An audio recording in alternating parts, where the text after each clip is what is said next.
The act our group is covering is cited as the Prevent All Soaring Tactics Act of 2023, or the PAST Act of 2023, and this act was passed to amend the Horse Protection Act and to prevent further mistreatment of horses. Soaring, which is what this act has its foundation upon, is often defined as the unethical and illegal practice of intentional pain caused to a horse. The main violations of this act are to the Tennessee walking horse, racking horse, and spotted saddle horse.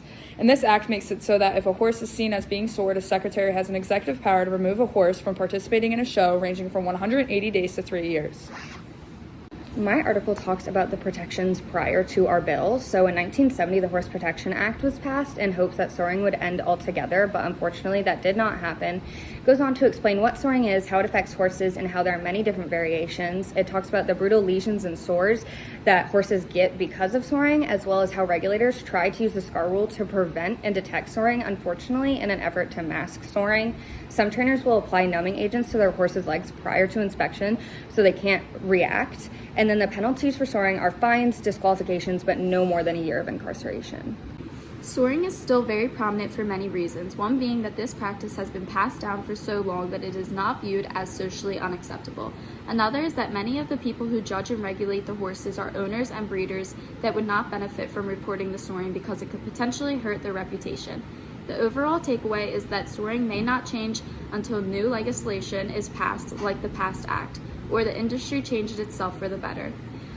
Here are some ethical dilemmas we found while doing our research. The horses are affected long-term due to their hoofs and leg muscles being permanently damaged, and soaring can also affect the horses emotionally and their mental well-being due to the torture they are being put through. My article is about young horses' dieting effect. The study focused on 17 foals from 2 to 40 weeks. Each of them received either SS dieting, which is starch and sugar, or FF dieting, which is fat and fiber. After 2 months of weaning, the temperament and the tractability of the young horses were tested to see how these diets affect them overall.